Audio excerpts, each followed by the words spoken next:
Nay naman eh. Hindi ho magandang biro yan. Mukha ba ako nagbibiro? Pero, saan kayo kumuha ng pera na pampautang sa mga tao? Aba, dumiskarte ako para mabuhay kami ng anak mo. Tao po. Teka. Hindi ba ikaw yung bagong salta rito sa baryo? Anong kailangan mo? Nabalitaan ho namin. Nagpapautang daw ho kayo ng pera. Pwede ho bang... Pwede nga no? Sige, sabihin mo. Pwede ho ba kaming umutang? Sino bang kausap mo? Ako ba o ang apo ko? Kayo ho. Kansado nga ho pala. Bagong salta lang dito. Nabalitaan po naming nagpapautang daw po kayo. Baka naman ho pwedeng makautang din kami. Hindi. Bago ka lang dito. Hindi ako nagpapautang sa dayo. Makakalis ka na. Ganon. Sobra naman ho kayo. Porki ba dayuhan hindi nyo papautangin? Tao din naman kami. Kahit papaano, pautangin nyo kami at babayarin namin kayo ng sobra. Maawa naman kayo sa amin, Aling Serna. Ay nako, kung sino ka man. Umalis ka rito. Hindi ako nagtitiwala sa mga bagong mukha rito sa amin. Ganun ba? Madamot kang matanda ka. Pero maganda yung apo mo. Balang araw, magiging sakin siya. Aanakan ko siya ng maraming marami. Teka nga Brad. Anak ko yan ah. Binabastos mo na kami. Anak mo ba siya?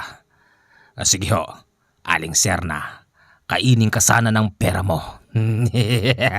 Ay. Ang pangit mo. Teka, Glacy anak. Huwag ka naman ganyan sa tao. Hindi ka namin pinalaking ganyan. Bakit sino ka ba? Pinalaking ganyan? Bakit? Pinalaki mo ba yung anak mo, ha, Noriel? Nay, huwag mo nang gatungan. Kaya nga ako nandito para makita kayo at makuha ko yung anak ko. Hindi kita tatay, okay? Kaya makakalis ka na. Kayo bahala. Pero hindi ako alis dito hanggat hindi nyo ako nakikilalang muli.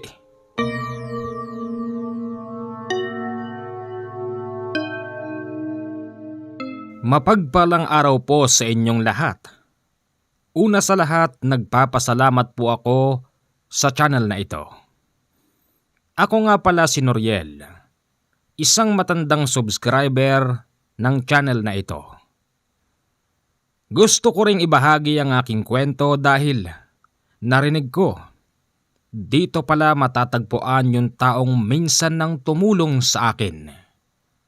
Pero hindi roon nakasentro ang aking kwento.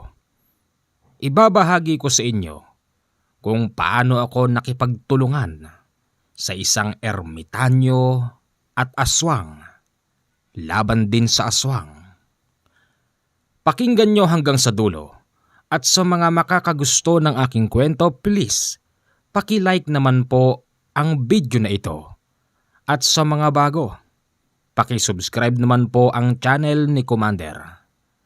Maraming salamat at simulan na natin ang kwento.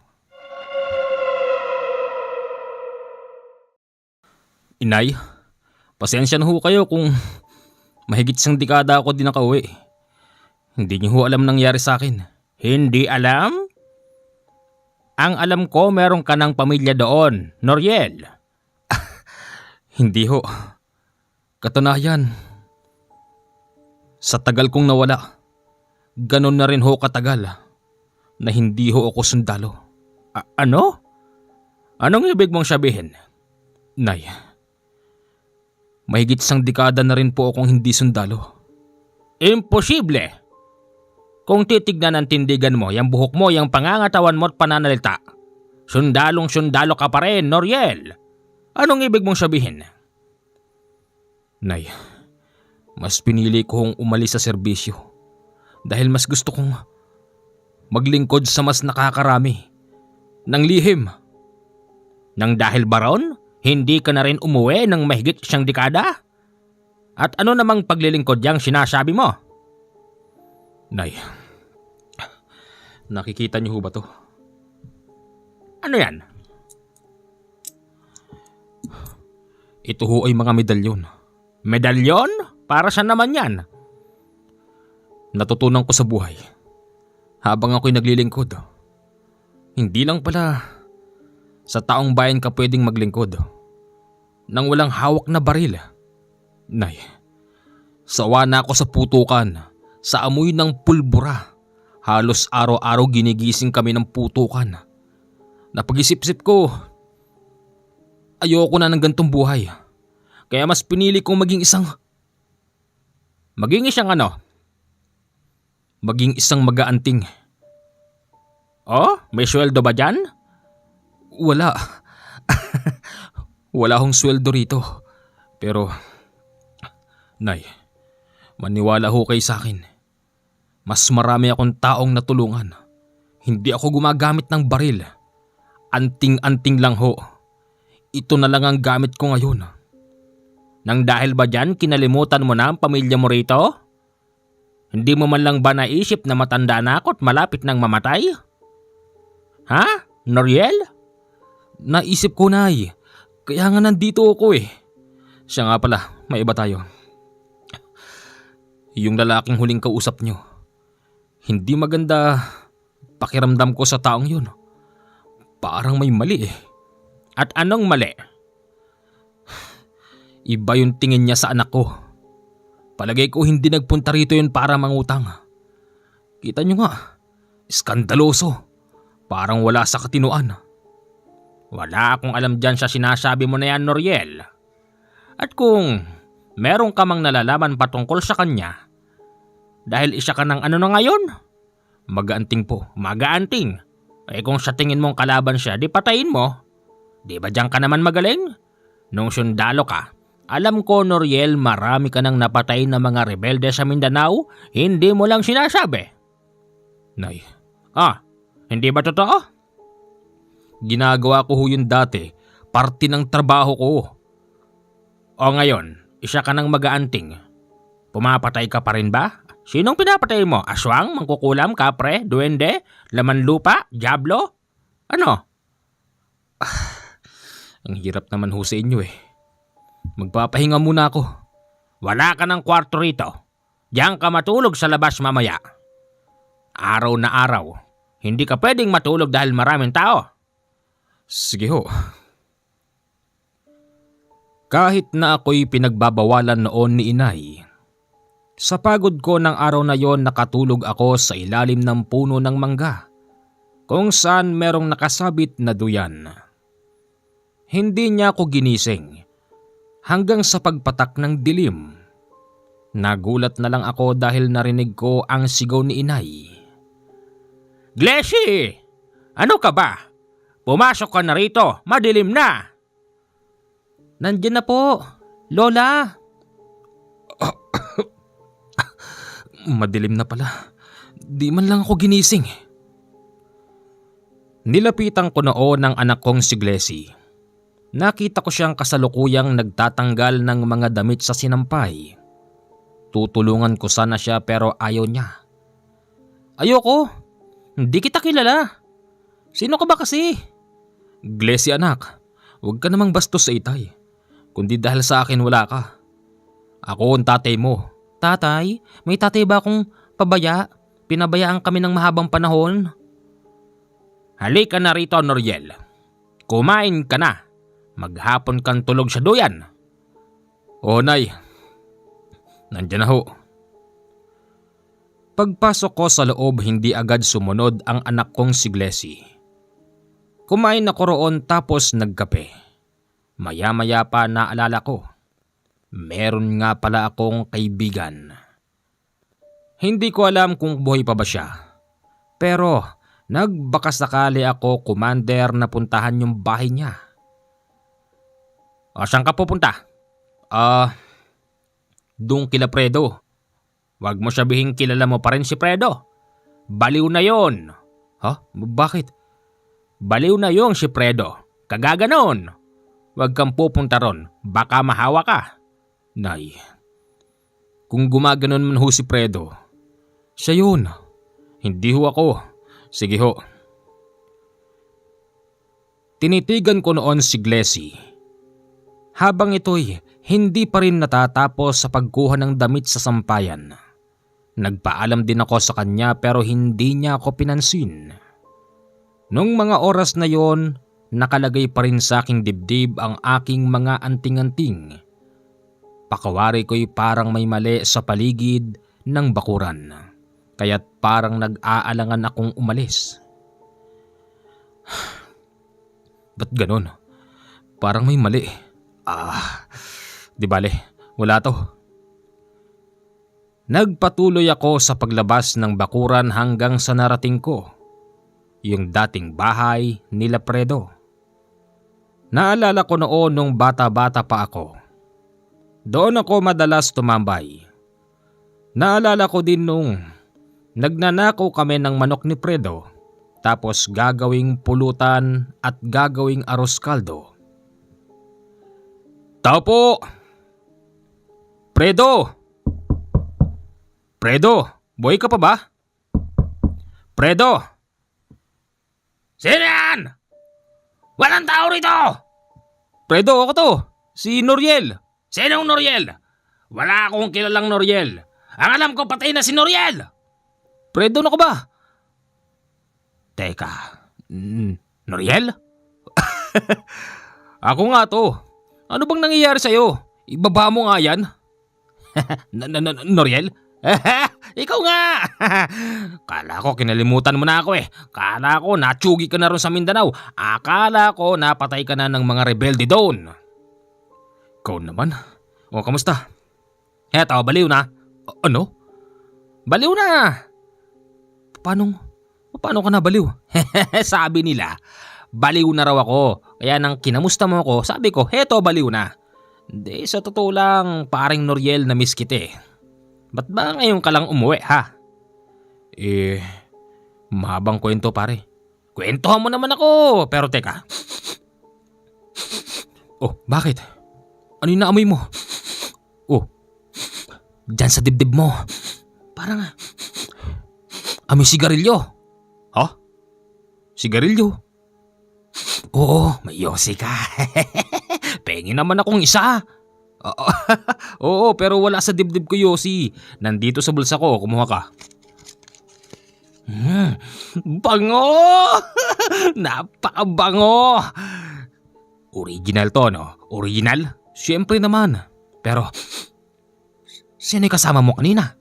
Ha? Wala akong kasama. Meron, nakita ko eh. 2 malaking taong maitim. Kaya nga, akala ko hindi ikaw yan eh. Nasaan yung mga kasama mo? Papasukin mo! Wala nga akong kasama. Promise. Promise? O sige, may iba tayo. Noriel, yung nanay mo nagpapautang ng pera. Ako, hindi ako pinapautang. Baliw na raw kasi ako. Kagaganon pare. Bakit ba kasi umabot ka sa punto na yan ha? Kailangan eh.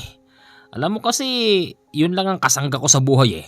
Sipin mo, wala na akong nanay. Yung tatay ko, sumama sa iba. Ng babae. Ano? Pangit ng tatay mo ng babae pa? Talagang ganon.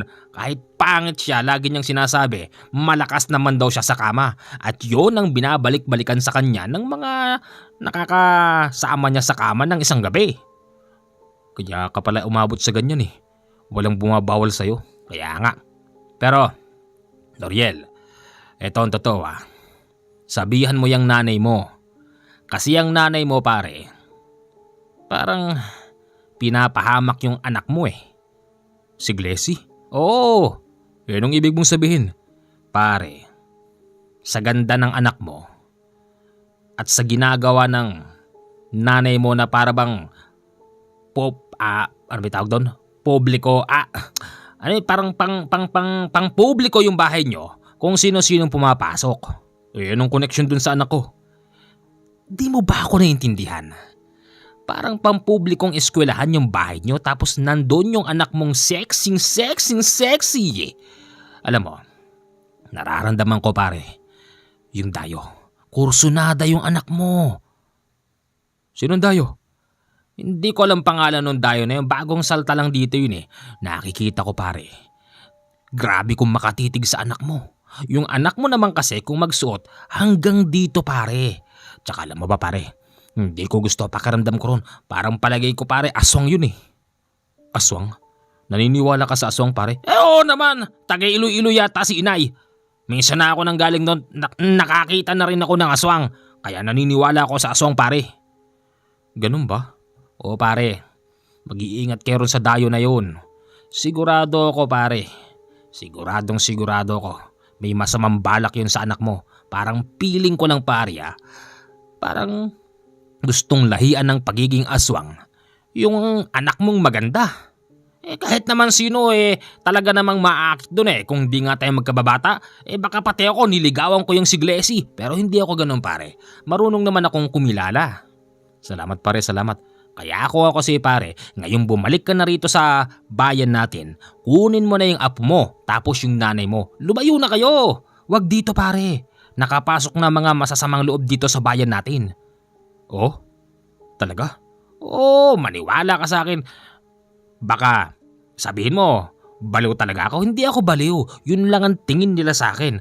Sinasabi lang nila yun pero lahat ng sinabi ko nagkakatotoo pare. O sige, sabi mo yan. Habang nandun pala ako sa bahay ng kaibigan kong baliw, sa bahay naman namin ay meron na palang nagaganap. Ganito naman ang naging kwento ron na sinabi lang din sa akin ni inay. Glessy, pumasok ka na rito at madilim na. Hindi ka pa ba tapos dyan? Inay? Inay? Anong inay? Lola? Tita? Tay? Ate? Kuya? Ano ka ba? Sino bang tinatawag mo? Lola, may tao. Tao? Bakit? Baka naman mangungutang. May tao. Hindi pala makakilos ang anak kong si Glessy dahil sa taong nakatayo at nagtatago sa gilid ng halamanan. Ayon sa aking inay, yung tao na yon ay merong mapupulang mata. Gulo-gulo daw yung buhok tapos may mahabang pangil. Bukod pa roon, maitim na maitim ang katawan ng tao tapos bitak-bitak. Nakita yon ni inay nang ito'y tanglawan ng flashlight. Halika na rito, Glessy. Glessy, akin ka lang. Laking gulat noon ni inay nang biglang dambahin nito si Glessy at dinala sa likod. Siya nga pala yung likod ng aming bahay ay kakahuyan. Kaya't nang dalhin doon si Glessy, hindi siya na nakita ng inay. Tulong! Tulungan niyo kami! Tinangay ng halimaw ang apo ko! Kahit na malakas ang pagsisisigaw noon ni inay, walang nakarinig sa kanya na kapitbahay. Ako nung mga oras na yon wala akong kalam-alam. Kaya't patuloy lang kami ni Paring Predo sa pagkukwentuhan at nasamahan ng kaunting inuman. Pare, umuwi ka na pare. Teka pare, di pa tapos to. Kakalahati pa lang yung alak Pare, umuwi ka na. Nararamdaman ko may nangyayaring kakaiba ron sa bahay nyo. Sige na. Pare, sabihin mo nga kung ayaw mo lang ako kaharap. Baka naman kasi, pare, hindi sa pinagtatabuyan kita. Nararamdaman ko na talagang may nangyayari sa bahay nyo. Sige na. Nang lakihan niya ako ng mata at sigawan, doon pa lang ako sumunod. Mabilis akong umuwi sa bahay at pagdating ko roon marami na namang tao. Akala ko kahit na gabi nagpapautang na naman ng pera si inay.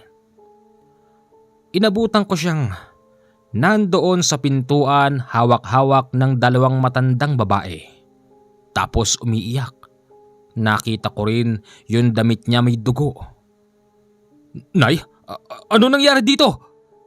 Saan ka ba kasi nagpunta? Doon lang kala Predo. Bakit may dugo yung damit nyo? Yung anak mo. Huh? Glessy? Pagtingin ko sa salas naroroon si Glessy. Hawak-hawak siya ng 4 na babae. Hindi ko kilala yung mga dalagang may hawak sa kanya. Tapos napansin ko, may dugo rin ang short niya. Ano nangyari sa iyo, anak? Sino may gawa nito? Halimaw! Halimaw! Halimaw? Anong sinasabi niyo? Dagdag pa sa kwento ni inay, isang nakakatakot na aswang daw ang sumalakay sa bahay. Tapos, dinala ang aking anak sa likod at doon pinagsamantalahan. Napakabilis daw ng kaganapan ng oras na yon. Mabuti na lang dahil merong rumesponde na hindi taga sa amin. Yun daw yung lalaking nagngangalan na Kansado, isang dayuhan na inabutan kong hindi pinautang ni inay. Nang rumesponde raw ang taong yun, doon palang binitiwan ng aswang ang anak kong si Glessy, pero puro dugo na ang salawal niya noon.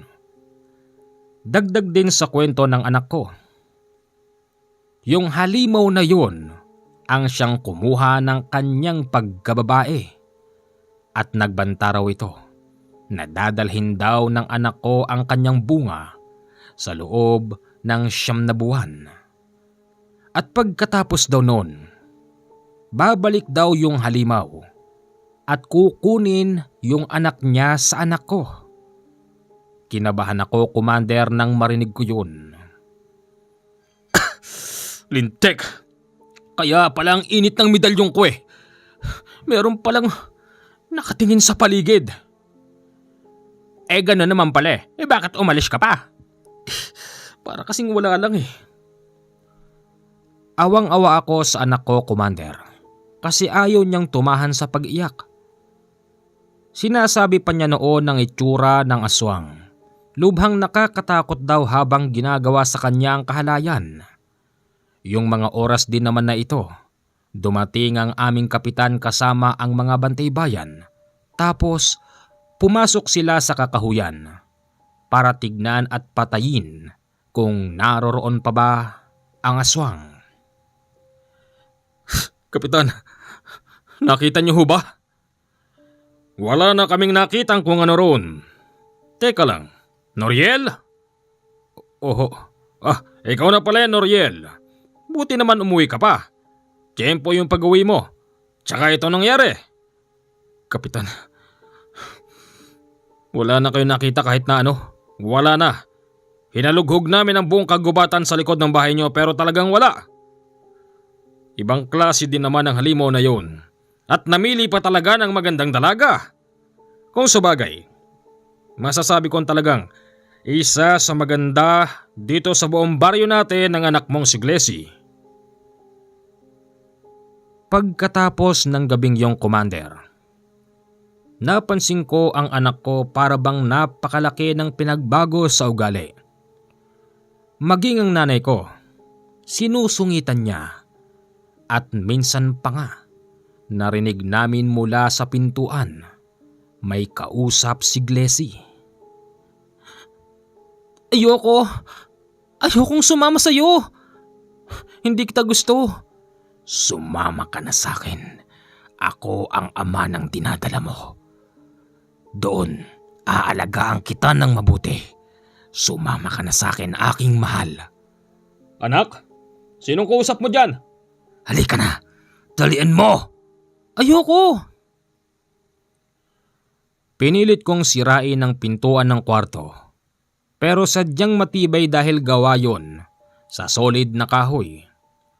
Hanggang sa nakarinig kami ng pagbasag mula sa bintana ng aking anak. Narinig ko din ng parang may tumalon sa likod. Kaya inikutan ko yung likod at laking gulat namin. Sira na nga yung bintana ng kwarto ng aking anak.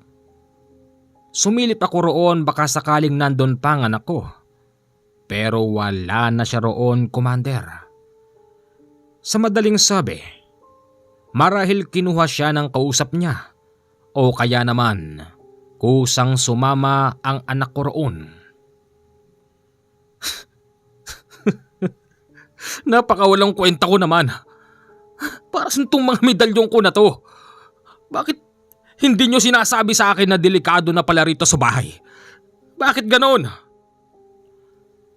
Tila ba sinisisi ko pa ang aking medalyon kung bakit hindi nila masabi. Alam ko sa aking sarili, Commander, na merong nagsasalita sa aking isipan kapag delikado na ang sitwasyon. Pero sa pagkakataon na yon, wala talaga akong narinig. As in wala. Kaya nga sinisisi ko sila nung oras na yon. Nang dahil sa pagsisisi ko sa kanila, nagawa kong tanggalin sa aking dibdib ang mga medalyon tapos itinapon sa kakahuyan. Di ko na alam kung anong plano ko. Hindi mo alam? Anak mo yun, Noriel. Isa kang sundalo. Hahayaan mo ba yung anak mo tinangay ng halimaw? Kapitan, hindi na ho ako sundalo. Wala na ho akong kagamit-gamit. Ganun ba? Pasensya naman dahil hindi namin alam. Pero kung ako sa'yo, kahit hindi ka na sundalo, bilang isang ama na lang, hanapin mo yung anak mo. Hanapin mo. Mas makabubuti yun. Total matagal mo siyang pinabayaan. Bakit ngayon? Pababayaan mo pa rin ba siya? Sigurado ako, Noriel. Buhay pa ang anak mo. Kaya gawin mo ang lahat para maibalik siya rito. Siya nga naman, Noriel. Kapag hindi mo yan ginawa, masasabi kong wala kang kwentang ama. Gagawin ko siyempre. Tatay ako Wala akong ideya, Commander, kung saan ko hahanapin ang anak kong si Glessy. Bagamat malakas ang pakiramdam kong buhay pa siya dahil sa palagay ko umiibig sa kanya ang nilalang na kumuha dito. Isang gabi, hindi ako makatulog pero lasing na lasing ako nung oras na yon. Ba't di ako makatulog? Baka naman kasi. Nay? Ako ito. Baka naman kasi totoo ang sinasabi ng barkada mong si Fredo. Nay, baliw yun. Sabihin na natin baliw. Pero nakikinig ako sa usapan nyo habang nagiinuman kayo kanina. Maniwala ka lang sa kanya. Puntahan mo yung lugar na sinasabi niya. Magbakasakali ka lang, Noriel. Baka nandoon ang anak mo. Ang problema nga, Nay, di ko naman alam kung saan hahanapin yung baryo na yun. Tsaka isa pa, baliw yung kaibigan ko na yun. Kayo na rin ang nagsabi. Baliw pala. Bakit ka nakikipag-inuman? Nay, nasabi naman na natin sa mga pulis ang nangyari. Ang problema, hindi naniniwala pero sigurado ako. Kahit di sila naniniwalang aswang ang may gawa nun, paniguradong gagawin pa rin nila ang trabaho nila bilang isang pulis. Dati akong sundalo, Inay. Kaya alam ko yun. Mainam naman kung ganon. Umasa ako, Commander, sa mga pulis. Nagantay ako ng 2 linggong resulta pero wala pa rin. Nang dahil doon lagi akong binabagabag ng kaibigan kong si Fredo. Lagi niyang sinasabi sa akin na pumunta na raw ako sa ganung baryo at ito raw ay matatagpuan sa gawi ng Iloilo. Wala ka palang kwenta, pare. Pumunta ka na nga ron sa Iloilo. Sigurado ako nandun si Glessy. Tinangay siya ng dayuhang si Cansado. Baka di ka maniwala. Kaninang hapon, pumunta ako ron sa may bahay nila Cansado, yung dayo. Wala sila doon. Kaya nasisiguro ko, pare, doon dinala yung anak mo. Pare, samahan mo kaya ako? Ba't ako sasama? Sarap-sarap ng buhay ko rito. Hoy, ayokong makain ng aswang, pare. Problema mo yan. Pasalamat ka nga, nahulaan ko pa. Yun lang ang kaya kong tulong sa'yo. Wala nang iba, pare. Sige na nga. Bahala na. Naghanda ako ng isang araw para makapunta sa lugar na yon. Hinanap ko ang aking mga anting-anting pero hindi ko na makita. Humingi ako ng tawad sa kanila at sinabi kong muli silang magpakita dahil kailangan ko sila. Pero wala, Commander, talagang hindi sila nagpakita sa akin. Ultimong yung nagsasalita sa isip ko hindi rin nagparinig. Nang dahil doon naisip kong wala akong maasahan. Bit-bit ang kaunting kaalaman. Galing sa aking kaibigan, pumunta na ako roon. Akala ko naman kung anong itsura ng lugar na yun.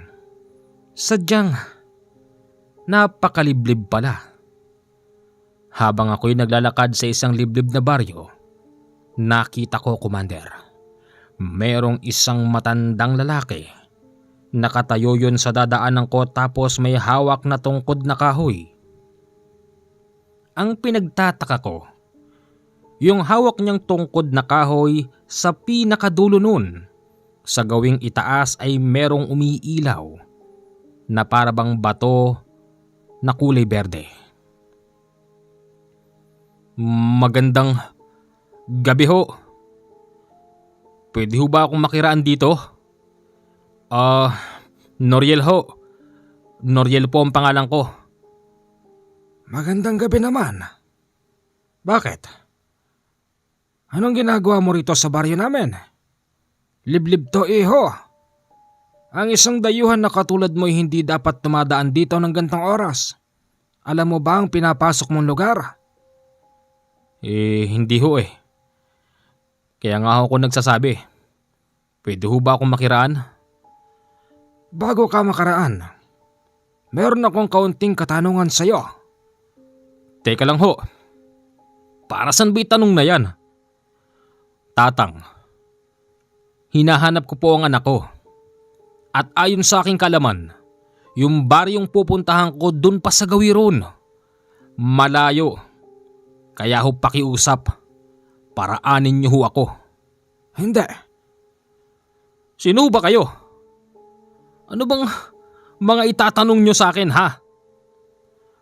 Isa akong ermitanyo. Ako si Lubrico. At ang baryong iyong dinaraanan ay aking pinamumunuan. Nag-iingat kami sa kung sino mang bagong mukhang papasok dito. Ganun ba? Ermitanyo ho pala kayo. Ako ho si Noriel. Isa ho akong antingero. Antingero? Pero wala akong nararamdaman sa'yo. Kung isa kang tunay na antingero, dapat ay meron ka man lang kagamit-gamit. Meron ho, pero kutsilyo lang. Hindi ka makakadaan dito hanggat hindi ka nagsasabi ng totoo. Anong pake mo sa baryo na yon? Yung anak ko nga ho. Napunta siya ron dahil tinangay siya ni Cansado. Ano ka mo? Paano mo nakilala si Cansado? Kilala niyo rin? Aba, oo naman. Sino bang hindi makakakilala sa tao na yon? Si Cansado ay naging rebelde rito sa amin. At ang lahat ng nakatira dito maliban sa akin ay kalahi noon ni Cansado. Huwag mo sabihin, anak mo yung nakita naming bitbit niya nung nakaraan. Nakita niyo ho? Ano ho itsura? Maputing babae. Nasa 5'4" ang taas. Nakasuot pa nga ng maikli. Tapos nakita ko, mukhang nagmamahalan silang dalawa. Aba hindi ho. Hindi papatulo sa isang aswang ang anak ko. Kung ganon, tama si Maranon. Sinong Maranon? Si Maranon ay isa ring aswang. Hula ni Maranon, dinaan lang ni Cansado ang babaeng yon sa paggamit ng hipnotismo. Ganon ho ba? Sige ho, paraanin niyo na ho ako. Kailangan ko nang makita yung anak ko. Nag-aalala ko baka mabuntis niya anak ko. Aswang ang taong yun, tao po kami. Tapos bubuntisin lang siya ng isang walang hiyang pangit na aswang? Kung kayo ho lumagay sa kalagayan ko, siguradong maintindihan niyo ako. Ganun ba? Siguro, Pagkakataon na rin ito para makipagtulungan kami sa isang dayo. Total pinapatunayan mo naman na anak mo nga ang bitbit nung si Cansado. Maranon! Maranon! Sigaw ng sigaw ang matandang yon. Akala ko kung sinong tinatawag. Laking gulat ko dahil mula sa itaas, merong isang napakalaking ibon na papunta sa amin. Napabunot tuloy ako noon ng kutsilyo kasi akala ko ako'y dadagitin. Bigla yon lumapag sa harapan namin, Commander, at nagsalita. Isang literal na aswang ang kaharap ko nung oras na yon. Ano ho yun? Maranon, ang taong ito, tatay pala siya nung dalagang bit-bit ni Cansado. Sinasabi ko na nga ba?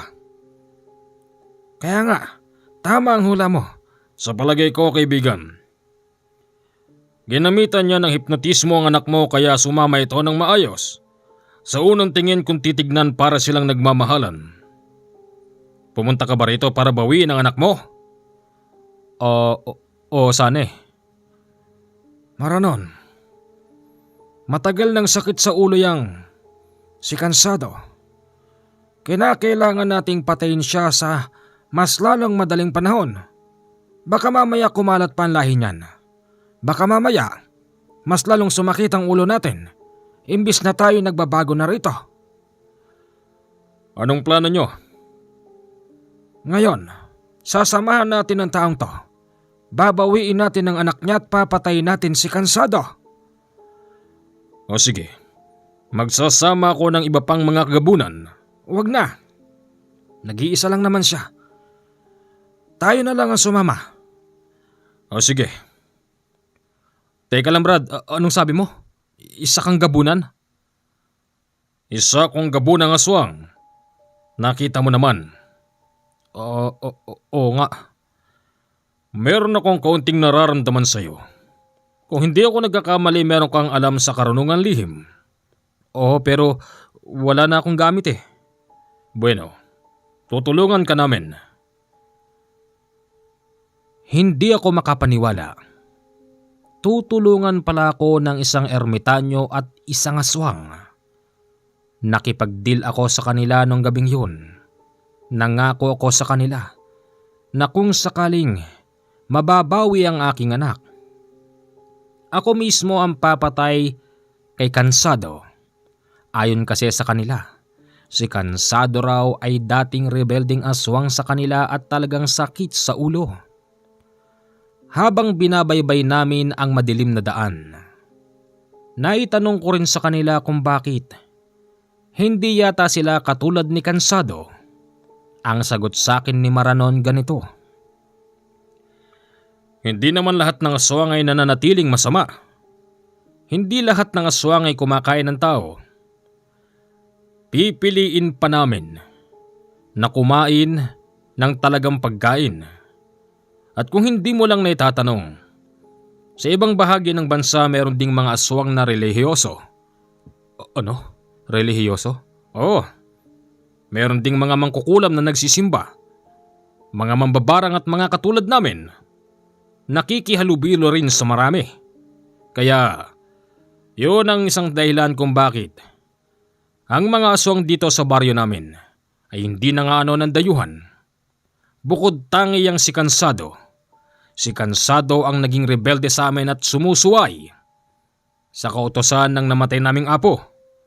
Kaya nga, nang simula siyang magrebelde, kung sino-sinong babae na lang ang dinadala niya dyan. Pero sa nakikita ko, yung anak mo talagang mahal yan ni Cansado at nararamdaman kong buhay pa siya.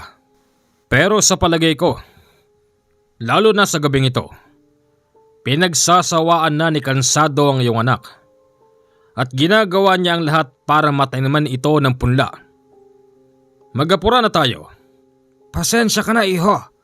Kung alam lang talaga namin ang totoong istorya, baka kami na ang gumawa ng paraan para mabawi ang anak mo. Okay lang ho yun. Tatang Lubriko. Sa pagkakatanda ko, mahigit 1 oras pa namin binabaybayang madilim na daan na yon. Hanggang sa biglang si Maranon, nagpalit na naman ng anyo at lumipad. Tapos kaming dalawa ng ermitanyo na natiling nandoon sa ilalim ng puno at inaantay namin ang pagbabalik ni Maranon. Iho, bakit mo naman itinapon ang mga gamit mo? Hindi mo ba alam na sa pagkakataon na ito, maaasahan sila? Nainis ho kasi ako eh. Dati-rati kapag kami problema at nandyan lang sa paligid, talagang umiinit tapos may nagsasalita. Binibigyan ako ng babala. Pero nung nangyari yun, wala eh. Baka naman, nasa kalagitnaan ka ng paggawa ng kasalanan ng oras na yon. Anong ibig niyong sabihin? Baka naman umiinom ka ng alak.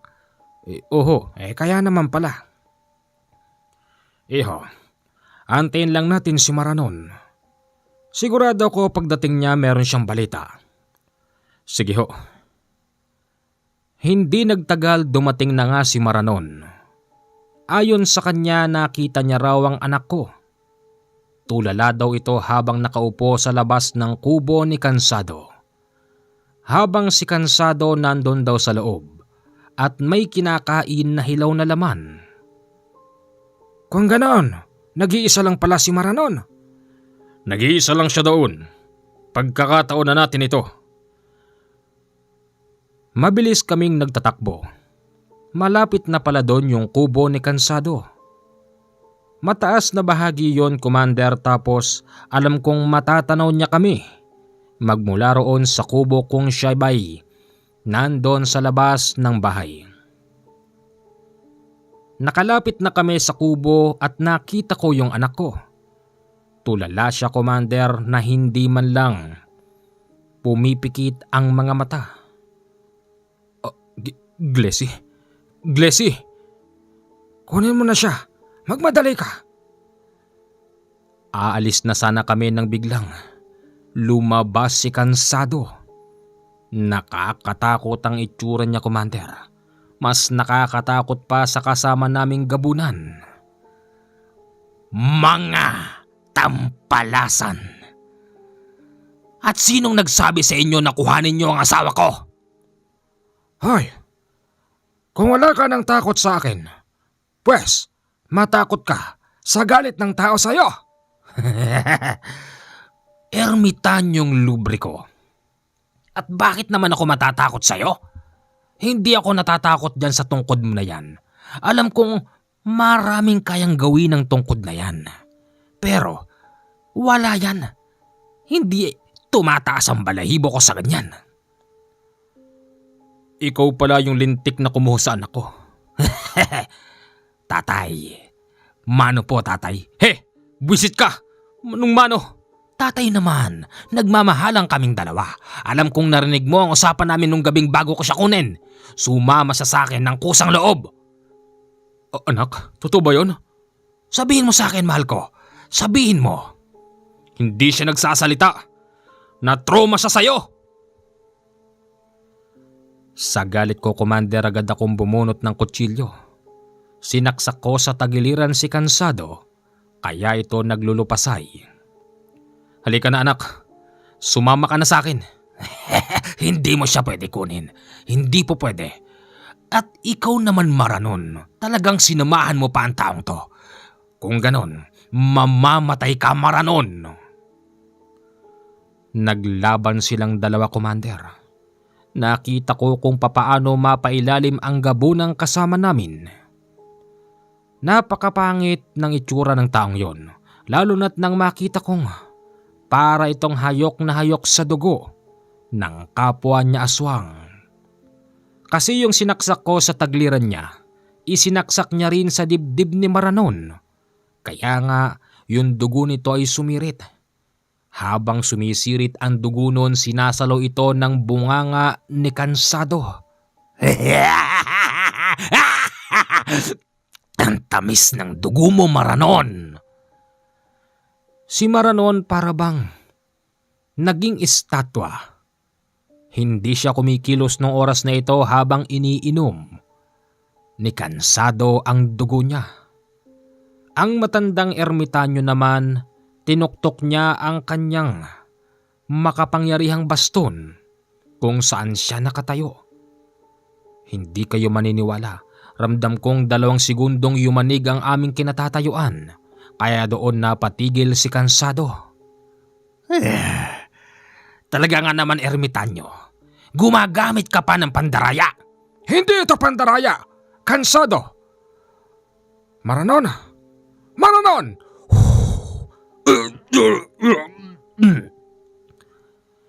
Biglang bumagsak si Maranon matapos siyang hipan ng ermitanyo. Bakit di siya makakilos kanina? Dahil nagamitan siya ng makapangyarihang pamako ng kapwa niya gabunan. Mahihina kasi sila.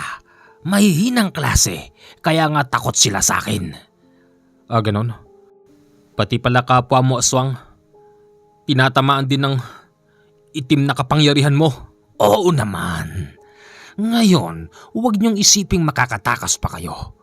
Dahil dito na kayo sabay-sabay mamamatay. Hindi ako makapapayag, Cansado. Ganon. Subukan natin. Sugod. Sugod, tanda. Wala naman palang kayang gawin ang matandang ermitanyo, lalo na't kung hindi niya hawak yung tungkod niya. Nakita ko, Commander, nakipaglaban siya kay Cansado habang gamit yung tungkod. At nung maagaw sa kanya ito ni Cansado, binalibag niya ito papaibaba. Sabay-sabing,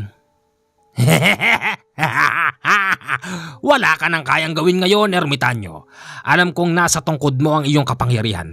Ngayon, humanda ka sa akin. Sunod-sunod niyang pinagkakalmot ang ermitanyo.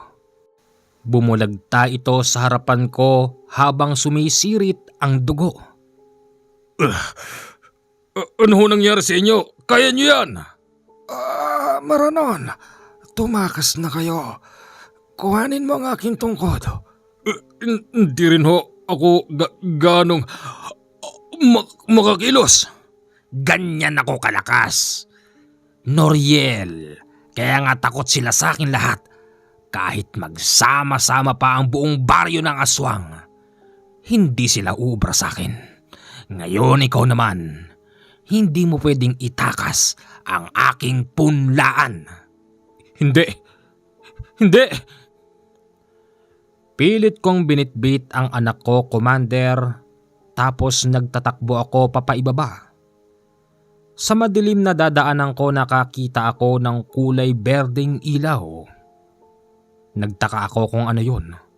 Nang malapit na ako rito, doon ko nakita yung baston ng ermitanyo'y lumulutang sa lupa. Mabilis ko yun kinuha, tapos binaba ko yung anak ko. Maya-maya pa malapit na sa akin si Cansado, hanggang sa tinusok ko sa dibdib niya yung kabilang dulo ng baston. Nang natusok ko siya, Commander, wala man lang itong imek. Ano? Kaya mo pa? Ha? Walang kwenta. Ano? Ayop ka? Hindi ka talaga tao. Tao pa rin ako. Katunayan nagsisimba pa nga ako eh. Gusto ko lang naman magkaroon ng anak. At ang anak mo ang napili kong gawing punlaan. Binunot ng asong na yon sa kanyang dibdib yung itinarak kong baston. Pagkatapos nun, muli niya itong hinagis. Ikaw na ang kasunod. Pasensya ka na. Ayaw mo kong tanggapin bilang manugang? Pues papatayin na lang kita. Sinalakay niya ako, Commander. Napakabilis ng pagkilos niya sa akin, mabuti na lang dahil nakakalihis pa ako nung oras na yon. Hanggang sa ako'y napapikit at naalala ko yung aking pangdepensa. Kahit wala na sa akin ang medalyong ko, kabisado ko pa rin yung pangtawag ng isa sa Diyos ng mga sator. Hanggang sa naramdaman ko na lang na tahimik ang paligid. Nasaan na siya? Asan ka na? Nandito ako. O ano, Di ka makalapit, no? Pakialam ko sa'yo. Sige, kunin mo na yung anak mo. Nagtataka ako kung bakit. Siguro naisip ko na lang na talagang makapangyarihan ng Satur. Pagkatapos noon, binitbit ko ang aking anak. Dinala ko ito sa baryo kung saan pinamumunuan ito ng ermitanyong si Lubrico. Nakita ko, Commander, na naggagayak na rin ng iba pang mga naroroon. Kinausap ko yung pinaka namumuno sa mga lalaki at sinabi ko ang sitwasyon. Kunin niyo sila! Nahihirapan sila sa pakikipaglaban! Mabilis namang sumunod sa akin ang mga lalaki doon. Sa isip-isip ko, wala na akong pakialam. Ganun pa man, hindi pa rin ako makaalis sa baryo na yon ng gabing yon. Dahil meron din akong sugat. Yung sugat na parabang nanunuot sa buo kong katawan. Pinayuhan ako ng isang matanda roon na kung maaari ay bukas na lang kami ng anak ko bumaba. Sabi niya rin sa akin, ang anak ko raw ay nahawahan na ng pagiging aswang. Ano? Ang anak ko? Oo. Nahawahan na siya ng pagiging aswang at meron na rin siyang punla sa sinapupunan. Iho, bukas na kayo umalis. Magpapatawag ako ng albularyo. Tutulungan kanyang tanggalin ang punla sa iyong anak. Albularyo? Di ba mga aswang kayo? Oo, pero may kaibigan kaming albularyo. Sige na, dumito ka na lang muna. Nagtiwala ako sa kanila, Commander, kasi nakita ko naman ang pakikisama sa amin ni Maranon. Mabilis din ako nakatulog ng oras na yon habang akap-akap ko ang aking anak. Hindi nagtagal nagising ako dahil dumarating ang mga lalaking rescue sa kanila. Oh, ano nangyari? Eto, buhay pa. Ang tungkod ko, wala ho sa akin. Akala ko yung nakuha mo. Hindi ho. Ano nangyari kay Cansado? Wala na. Patay na siya. Ayon sa kanila, pinagtulong-tulungan daw nila si Cansado para mamatay. Sinabi ko noon sa ermitanyo, ang anak ko'y naging aswang at meron na rin siyang punla sa kanyang sinapupunan. Napailing na lang noon ang ermitanyong si Lubrico. Huwag ka mag-alala, kaibigan. Ipapatawag namin ang albularyong nakapagpabago sa aming mga nakalakihan. Kayang-kaya niyang tanggalin yan. Maniwala ka sa akin. Sige ho. Pagsapit ng kinabukasan, ramdam ko yung sugat ko, Commander, ay parabang lalong lumalaki. Tapos sadyang napakabaho. Kinabukasan dumating yung sinasabing albularyo. Akala ko macho dancer. Akala ko'y nagtatrabaho sa mall. Akala ko'y mayaman pero hindi pala. Yun na po si Canole. Kaibigan pala siya ng mga aswang sa baryo na yun. Yan na ba yun? Siya na yan. Siya si Canole. Magandang araw, ermitanyo. Magandang araw sa inyong lahat. Ano tong natanggap kong panawagan? Nandyan lang ako sa kabilang bayan, meron din akong inaasikaso. Canole, ang lalaking to'y dayuhan. Ang anak niya ay nasa loob, tulala. Nagkaroon yata ng trauma sa isang aswang. Ano bang pwede kong itawag sa'yo? Di kita matawag na pare, Brad, kasi nolesto na lang. Asan yung anak mo? Nandun ho sa loob. Mabilis siyang pumasok sa loob.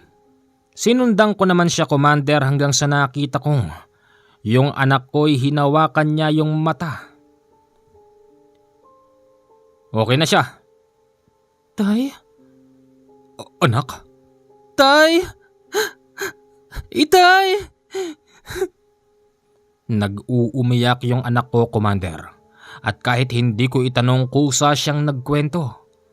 Ayon sa aking anak, maraming beses daw siyang pinagsamantalahan ni Cansado.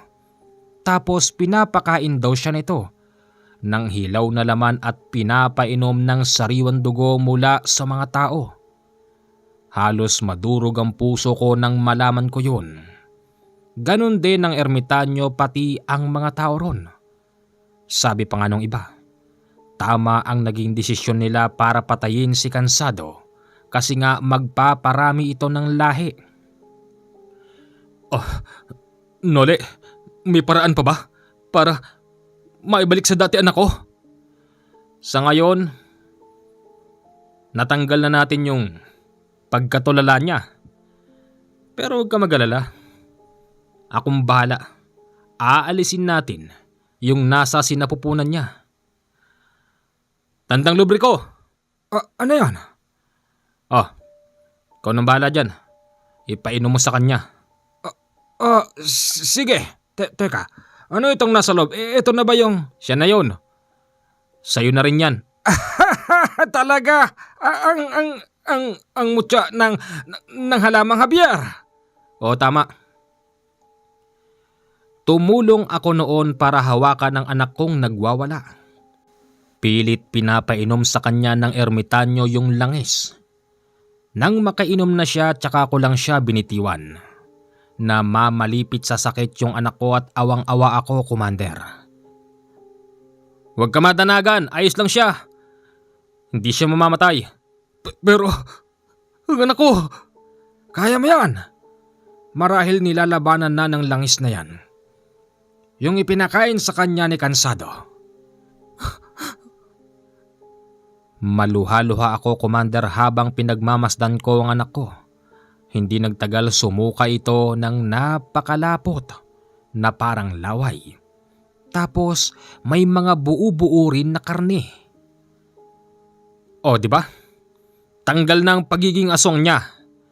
Ngayon, ang tatanggalin naman natin yung nasa sinapupunan niya. Paano? Tandang lubriko. Ito naman ang ipainom mo. Sige. Hawakan mo yung anak mo, ha? Pero kaya pa ba ng anak ko? Kaya pa ba niya? Kaya pa niya, hindi na masakit. Ito naman ay pampalaglag ng mga binhinang aswang. Huwag ka mag-alala. Hindi ito susuka pero lalabas doon sa maselang bahagi ng kanyang katawan. Diyan ka lang, manood ka lang. Sa pagkakataon na yon, hindi na pahirapan painumin ng anak ko. Nakalagok siya ng 2 beses. Tapos, ang sabi niya sa akin, tumakbo raw kami sa CR.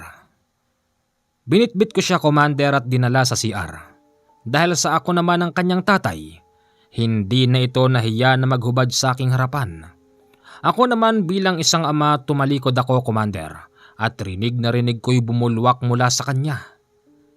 Pagtingin ko, nakakita ako ng parang isang patay na maliit na taong merong balahibo. Sa galit ko nung oras na yon, pinagdidikdik ko ng paa ko yung lumabas sa aking anak.